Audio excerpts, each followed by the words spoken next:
introduce the speaker, and I promise you this is an abridged introduction. I could say a lot more. Dr. Zaino is a professor of political science, a pollster and data analyst by training. She is also a political contributor with Bloomberg News, a senior democracy fellow at the Center for the Study of the Presidency and Congress in Washington, D.C., an affiliated faculty member with the Institute for Thomas Paine Studies, a member of the International Advisory Board for South Asia Research, and author of several books, including the recently published, which we're going to talk about today, Sikander Hyat-Khan, Collected Papers of the Premier of United Punjab, 1928 to 1942, as well as American Democracy in Crisis, The Case for Rethinking Madisonian Government post-January 6, which I believe is a second edition. We rarely get second editions, by the way. Jeanne has written extensively about issues ranging from the politics of colonial pre-partition India-Pakistan and electoral litigation to the pedagogical benefits of metaphors, Rawlsian justice, and democratic backsliding.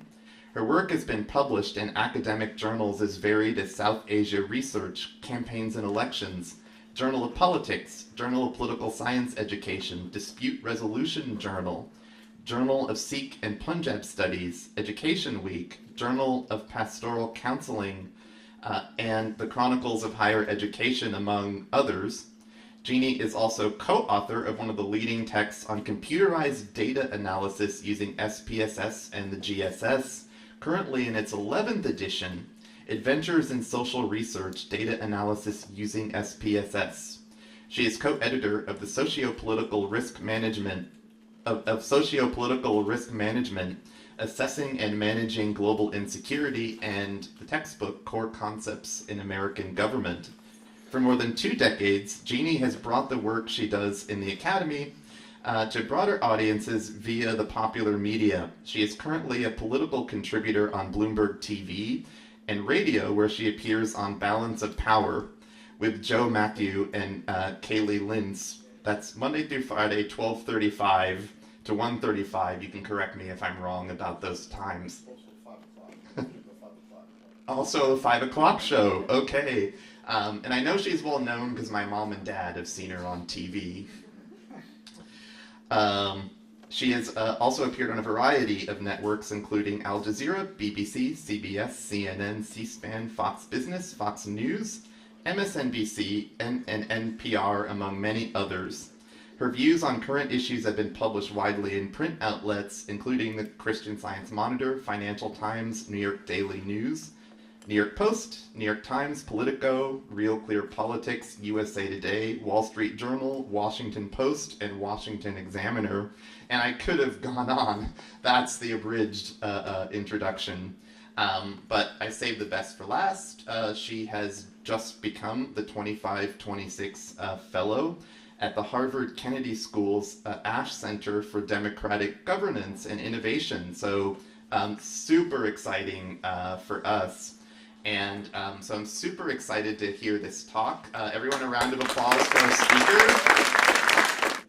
Well, thank you very much, Josh and Allison and everyone, and to my students who are here. Some have been coerced, but I deeply appreciate it. This is the last day they have to see me this semester. And I also want to thank so much Dean Stabile for being here and very supportive. He has a copy of the book and he's going through it right now. And of course, my great colleague from the department, Professor Haggerty, who is in the front row and always one of our great cheerleaders. Give Dr. Haggerty a round of applause. We love Dr. Haggerty. So it's sort of fitting, I think, for me that I'm talking about this book, and you can see, or when Dean Stabile held it up, you could see the cover of the book, that I'm talking about it here on the day we're inducting students into Pi Sigma Alpha, because over about 10 years now, students helped me, all of them have now graduated, in terms of collecting, collating, putting together the material that makes up this book. And so it's fitting that I'm talking about it as students are getting inducted. Next year is an important anniversary in the United States. It is the 250th anniversary since the passage of the Declaration of Independence. And it is going to be a big celebration in the United States. I am already gearing up for it. We're already planning. And it's not just because I love this stuff, it's because everybody that's cool is doing it.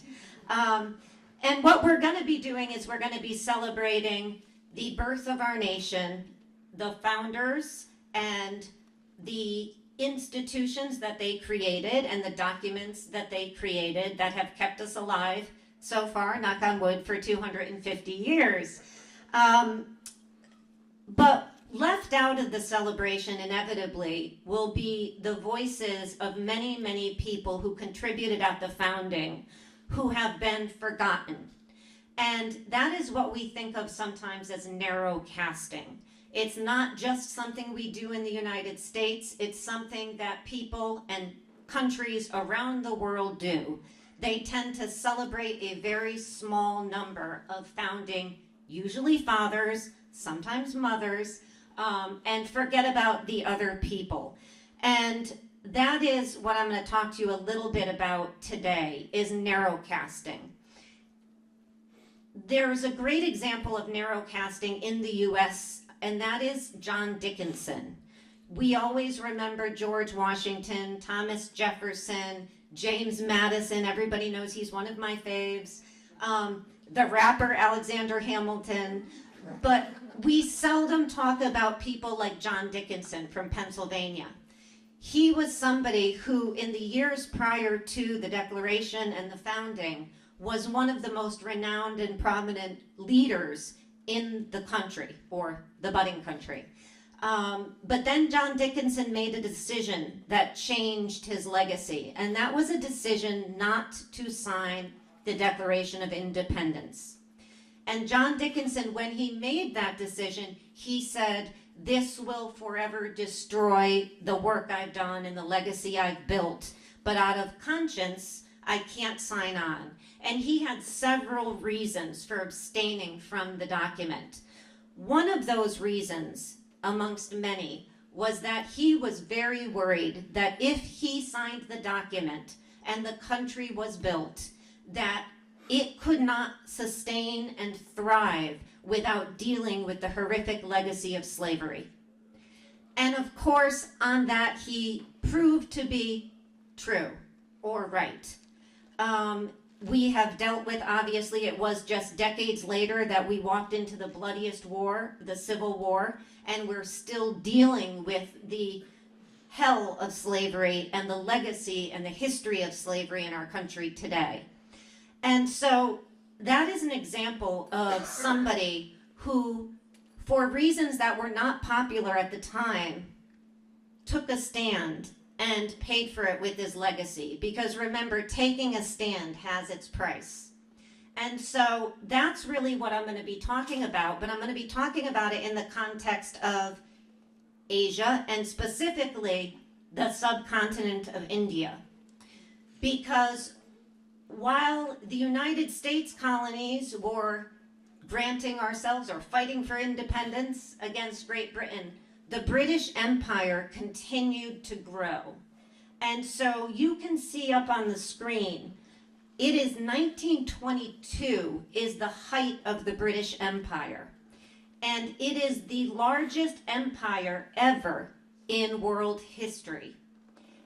And it encompasses a quarter of the landmass of the world, which is utterly astonishing for a tiny little island. It also has almost 460 million people. So this is a huge, huge empire. And the crown jewel of that empire at the time was the subcontinent of India. It was resource rich. It was engaged with an enormous amount of trade. And it was, as I just said, the crown jewel of the British Empire. Underneath that, of course, the people of the subcontinent wanted what everybody deserves, which is independence and the right to self-determination and the right not to be colonized and controlled by another great empire. And so for many, many decades, even prior to 1922, the height of the empire, there was an independence movement across the subcontinent and, quite frankly, around the world. And that then would finally be realized in 1947, which was when we saw partition. And that was when, after World War II, a depleted British Empire decided to leave the subcontinent. But before they did that, they divided the subcontinent. And they divided it, and I know, because you see, students, I am messing around with my fancy PowerPoints that move now. When it goes back up, you will see how it's divided. That's known as the Radcliffe Line. And out of that, in 1947, we have the birth of 2 and then ultimately 3 countries that you're well aware of. India, in largely the center in the south, Pakistan at the time in the west and the east, and then ultimately Bangladesh in the east. But if we just focus for a minute on Pakistan and India, that was the partition of 1947. And it was a partition not only of the subcontinent, but they also partitioned many of the 2 of the provinces. One of those was the big and all-powerful province of the Punjab. And so, as I mentioned, the focus of my work is on the Prime Minister, or the Premier as he is known, or was known, of the Punjab. And what I want to talk about a little bit is the narrow casting that has gone on in India and Pakistan, and how his legacy, very much like Dickinson's, has been neglected, and talk a little bit about why that is. So there is the Punjab, of which he was elected Prime Minister in 1937. And you can see on the screen the 2 other gentlemen you probably are more familiar with. That would be Nehru and Jinnah, who come to be known as the founders, along with Gandhi, would be Nehru of India and Jinnah of Pakistan. And I purposely chose this picture from the internet because, as you can, well, you may not notice, but I notice that Sikander Hyat-Khan's name is misspelled here, as it is wildly across the internet and in many documents. And of course, that is just one of many reflections of how his legacy has been neglected. So in terms of narrow casting, one thing we know is, very much like John Dickinson, somebody whose legacy is neglected now, historically, at the time of the founding, looms large over the politics of that period. And that was certainly the case of Sikander Hyat-Khan. So I'm going to give you a couple of examples of how large he loomed on the subcontinent in the period from the 1922 era, the height of the British Empire, to partition. Mainly my work focuses on the 1930s because he's elected premier in 1937 and then ultimately dies in 1942. But to give you an example, in 1937, Sikander Hyat-Khan becomes the first democratically elected Muslim leader of the Punjab and one of the leading Muslim leaders on the subcontinent. And that happens because in 1935, the British passed a new constitution, and the goal of that constitution was to create a center and provincial governments and to give people on the subcontinent the kind of self-determination, not fully, but some self-determination that they were pushing and working for. And so while the center is never constructed, they do have elections for the provinces in 1936 and 1937. And in those elections, Sikander Hyat-Khan's Unionist party wins big in the Punjab, and he is elected prime minister. And I want to just underscore the name of his party is the Unionist Party, because it speaks to the fact that this was a party which was not communal. It was famously a party made up of Hindus, Muslims, Sikhs, Christians, people of all faiths and all walks of life. And that's very much reflective of who Sikander Hyat-Khan was and who the Unionist Party was. He wins big in the Punjab. Nehru's Indian National Congress wins big in 7 out of the 10 provinces. And Jinnah's Muslim League, or the All Indian Muslim League, performs very badly. Even in the Punjab, where it is still slightly majority Muslim, they do not perform well at all. And so that is just to give you a sense as to the prominence that Sikander Hyat-Khan held in the mid-1930s in this part of the world, if you will. Another example is that after those elections, as you can imagine, the Muslim majorities and the All India Muslim League Party were very, very nervous that they had performed badly. They were nervous because, of course, they were looking at the creation of a government under the 1935 Act, which, if they continued to perform badly in elections, would mean they would be very much in the minority and be ruled by a Hindu majority. So they were very concerned about that. As a result, Jinnah, the leader of the All Indian Muslim League, immediately calls for a meeting of all Muslim leaders in Lucknow. And the first person he invites and the first person who accepts the invitation is Sikander Hyat-Khan, because he is the leading elected Muslim official now on the subcontinent. They go to that meeting and they make a pact, which is famously called the Sikander-Jinnah Pact, obviously a reflection of both of their names. And what the Sikander-Jinnah Pact does is Sikander releases voters and members of his Unionist Party to join the All India Muslim League at the center. And so they're trying to shore up support for the All India Muslim League at the center. And it is very effective because within 3 years, they will sign the Lahore Resolution, which becomes the Constitution of Pakistan. And by 1947, Pakistan is created, which is the reflection of this work that starts here in Lucknow, right?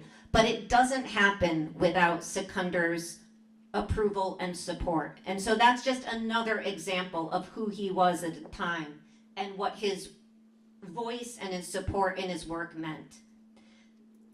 The final example I'll give you is the Lahore Resolution itself. So the Lahore Resolution is the Constitution of Pakistan today. So it starts out being called the Lahore Resolution, then they start calling it the Pakistan Resolution or the Pakistan Constitution. But it is written in 1940. So at this point, Sikander is in office 2 to 3 years as Prime Minister of the Punjab. And the All India Muslim League, and you can see there is Jinnah and Sikander with the little boy on his lap. They call a meeting in Lucknow, in Lahore, which is in the Punjab.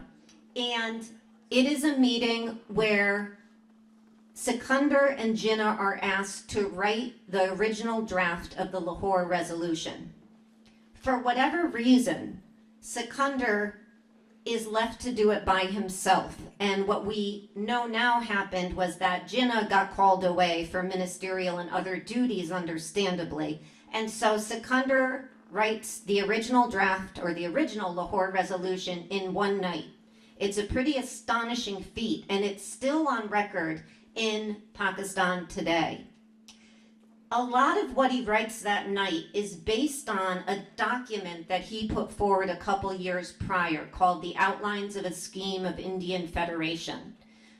After he was elected, he became one of the first Muslim and Indian leaders to put together a post-British Empire plan. What would this enormous subcontinent and country, as he hoped to see it, look like? How would it be organized? What would the government, how would it be structured?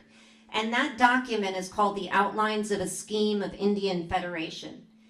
He published it, and he sent it to one of his oldest friends, Gandhi. They had worked together in Great Britain in the early 1900s when they were both there. They had worked together on South Africa, and they remained friends. And one of the letters I have in the book is a letter from Gandhi to Sikander, thanking him for sharing his outlines and saying it is the most detailed and well thought out plan, but it was going to be a bitter pill for congressmen to swallow, meaning that the plan that Sikander put forward envisioned dominion status for India, which is not something that most people in the Congress wanted.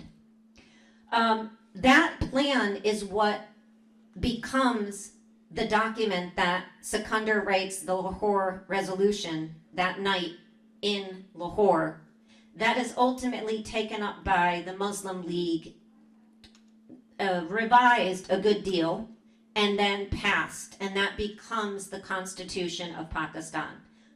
One thing to note about Sikander is that he would later walk away from the document, because when it was revised, one of the things it envisioned was a two-state solution, and he was an ardent opponent of a two-state solution. So all of that is just to say, we're talking about somebody who's well-known, very powerful, has a good deal of influence on the subcontinent at the time. And yet his legacy is almost completely obscured today. Well, I'm revising it, so we won't say that anymore. But, and other people as well. But one question you want to ask yourself about any of this narrowcasting is, why are their legacies being obscured? And there's a lot of reasons, and there's a lot of really great research in many countries around the world as to why people's legacies get obscured in this way. One reason that I posit in the context of Sikander is that very much like Dickinson, he took unpopular opinions and he voiced them and he stuck with them and he said them very loudly. And I think if there's one thing I would ask you to walk away with from this talk, it's not the names and the dates and all of these things. It's the fact that you should listen to people who offer something that is unpopular as a point of view. You should listen to minority voices, both the living and the dead, because oftentimes they have something to tell us about who we are as a people today, that if you don't pay attention, you will have missed. And in that context, we really rob ourselves of understanding who we are today when we don't pay particular attention to minority voices and dissenters, if you will, in the past and present, I would argue. And so in the context of the subcontinent, there's two big issues that Sikander is going to break with other notable and prominent leaders of his time. The first is on India's role in World War II. Now, as you can imagine, by the time World War II hits off, it is 1939. He's been in office 2 years. And all of this is going on, this fight for independence on the subcontinent, and war breaks out. And the question becomes for Indian leaders, are you going to side with the Allies? Are you going to stay out of it? Or are you going to side with the Axis powers? And there's a variety of opinions and big debates, as you can imagine. Jinnah, for instance, initially wants to just stay out of it and be non-committal. People like Gandhi and Nehru want to stay out of it, right? Because they are obviously proponents of peaceful, nonviolent solutions, number one. And number two, everyone on the subcontinent of note at that time sees Britain as an oppressor, including Sikander Hyat-Khan. They all see Britain as an oppressor. They had colonized the subcontinent, and they very much wanted their freedom. So it's understandable that there's this big debate. Sikander becomes one of the first and the few leaders to stand up and say, we have to support the Allies in this cause. And it's very much reflective of Sikander's thinking. One thing I like about him is he's very pragmatic and strategic, but it's a controversial decision, as you can imagine, because on the other side, the thought was, if we don't help Britain, maybe they lose power after the war and will gain independence faster. So why are we going to help our oppressors? It's a very moving argument, of course, and makes a good deal of sense. Sikander saw it another way. Number one, he was a proponent, I should say, for all of his political life of minority rights. And he wanted India to stand up and say the treatment of the Jews was deplorable and no minorities should be treated in that way. Number two, he was a firm believer that potentially, if they stood up and helped Great Britain and the Allies, that Great Britain would pay them back with more independence. Now, that sounds like a far-fetched notion, except history showed it had happened before. After World War I, and Sikander fights in World War I, that's how he becomes Sir Sikander, they did grant more independence to the colony. And so he thought, we could do this again, we'll get more independence. Number three, he worried that if they didn't fight for Great Britain would remove the provincial governments and they'd have no self-determination. But most importantly, he was a firm believer that India, if it wanted to maintain independence once it was granted, had to build its security apparatus, its infrastructure, and its economy. That it wouldn't be able to stay afloat and push back oppressors that may come in the future if it didn't have all of those in order. And that was going to take time. And the final reason I'll tell you is that he very much was concerned that if the Allies lost, the entire subcontinent was vulnerable on every side to oppressors that were now going to be either one or more of the Axis powers. So he pushes very much for supporting the war effort. And that's a picture, by the way, of Sikander with Winston Churchill in Cairo in 1942.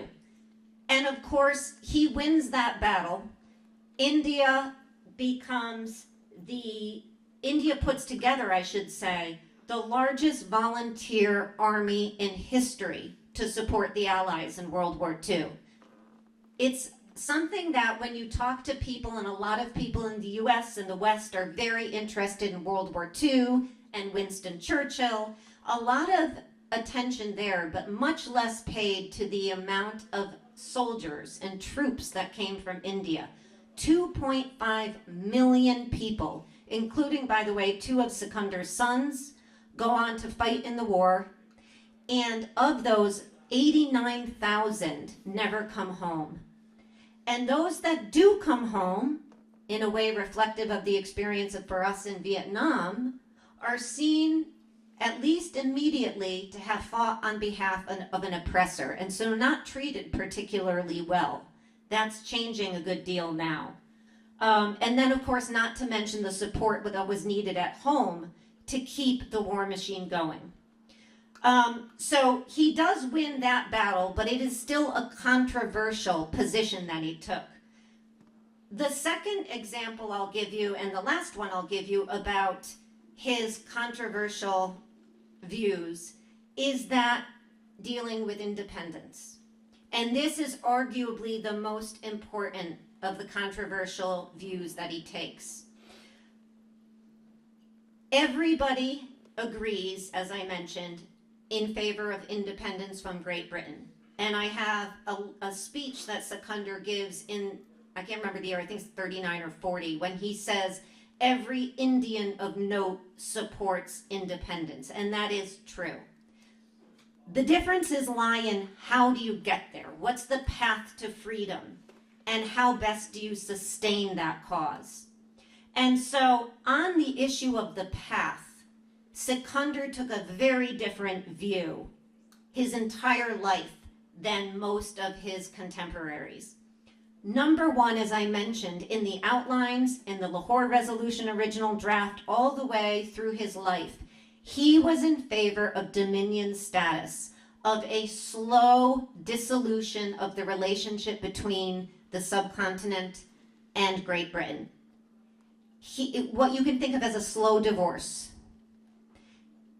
Many, or in fact most leaders at the time, wanted a quick break.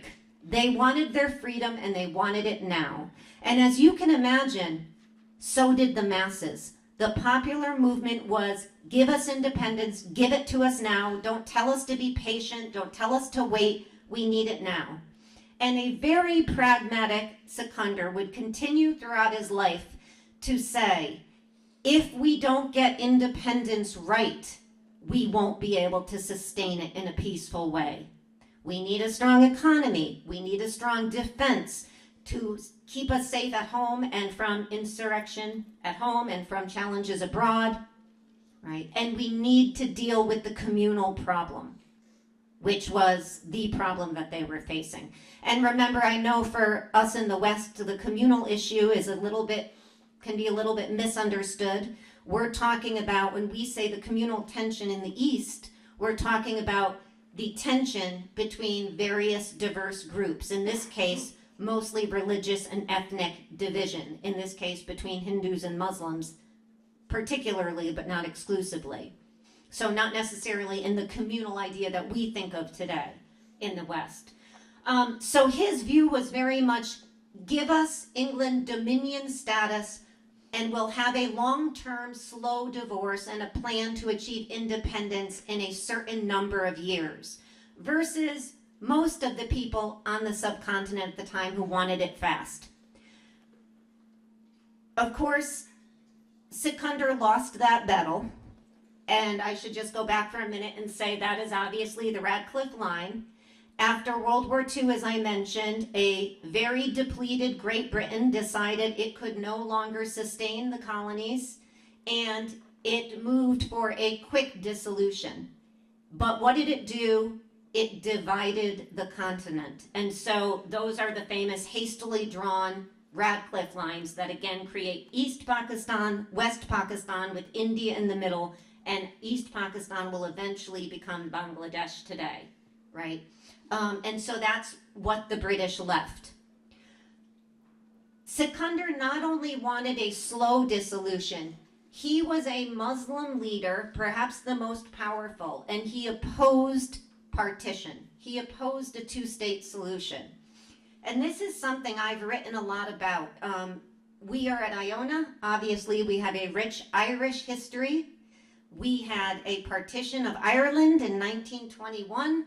There's been partitions throughout humankind, many, many, many. I'm talking about one of the biggest and most notable in 1947, but it's not the only one, certainly. We're talking about a two-state solution as it pertains to the Middle East today, right?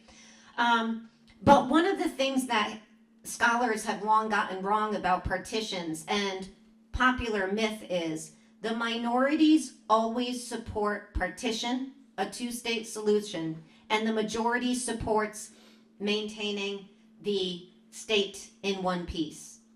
And that is obviously what I call historical stereotyping, because the idea then is if you are Muslim, you must support a two-state solution. If you are Hindu, you must oppose it. And that is absolutely untrue. And Sikander is a good example of this. He was vehemently opposed to a two-state solution and worked very hard to keep the continent together. And there were several reasons for this. One of them was the violence that ensued. Pendrell Moon would come out later and write that he spoke to Sikander about partition and about his excitement about the creation of Pakistan and India. And Sikander Hyat-Khan said, never talk of that again, it will be a bloodbath. And if you are familiar with the history of partition, he was proven sadly right. The 1947 divide would lead to the largest forced migration in world history. Over 14, almost 15 million people would be forced to leave their homes and their lives and move because of the Radcliffe line. If you were Muslim, you had to move north. If you were Hindu, you had to move south. People who had lived in these places for generations were forced to move. And the violence that ensued resulted in the death of over 1 million people. And there is, some horrific stories about that. And it is a legacy of a profoundly sad legacy. And Sikander foresaw that. He was also opposed to partition, not only because he saw the violence that would ensue, but because he believed strongly that anybody who said that a two-state solution was the only path to addressing communalism was dead wrong. Don't forget, he had run for 7 years a very divided Punjab. It was a narrowly majority Muslim, Hindu, Sikh, Christian, non-denominational province. And he was the leader of a party. And the first thing he did in 1937 when he got into office was appoint a number of cabinet members from various religious and ethnic groups. The party's name, again, was the Unionist Party. So his idea throughout his life was that it is anathema to his thinking that anybody could say that the only solution to the tension between Hindus and Muslims is to divide the countries and the continent and create a Hindu Raj and a Muslim Raj. And he would say that vocally and loudly and persistently. Of course, he lost that battle, and they did partition. He wasn't alive, as I mentioned, to see partition. This is one of the last pictures taken of him. He dies in December, just around Christmas, 1942. He is just 50 years old, so he lived quite a life in a few years. He is a very young, and I say that very young, right? 50 years old. And this is one of the last pictures. It was, you can see he has 2 sons there in uniform. They had come back from the war to celebrate a wedding or a series of weddings. They were pictured here with Lord Linlithgow and his wife. And this celebration would turn into several days of mourning as Sikander went to bed that night and never woke up. And he was presumably healthy at the time, so part of the thinking today is that he may have been murdered or assassinated. There's not a lot of evidence to support or refute that claim, but there is a lot of speculation because the argument is that they couldn't have partitioned had he stayed there. And of course, his beloved Punjab would also become partitioned as well. Half of the Punjab now sits in India, half of the Punjab in Pakistan. Just to fast forward, this is from yesterday from the AP. And you can see by the title, Pakistan and India hint at imminent military action over Kashmir. And this is in response to April, I think it was 22nd or 23rd, attack that by militants, India is accusing Pakistan of supporting that attack. I believe 26 or 27 people, some tourists, were dead in Kashmir, many wounded. And now Pakistan is claiming that India is going to attack it in response. So 80 years later, you have these 2 neighbors who have been in war, tension, odds, since 1947, almost without break. And some people are calling what happened last week one of the worst incidents of tension between the 2 in a while. Also, don't forget that India and Pakistan are 2 of the 9 nuclear countries in the world. There are only 9 nuclear countries in the world, and India and Pakistan sitting on the borders together are 2 of those. And some people say that for all the concern that the West expresses about nuclear war, say between Russia and the US or whoever you think of, it could likely break out here. Hopefully, obviously not. So just by way of thinking about a lesson or 2, and I already alluded to this, but I will just repeat it.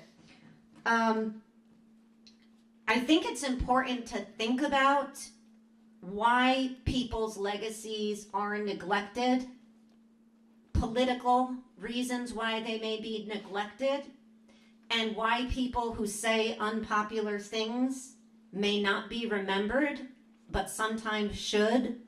And that pertains, again, both to people living and to people past.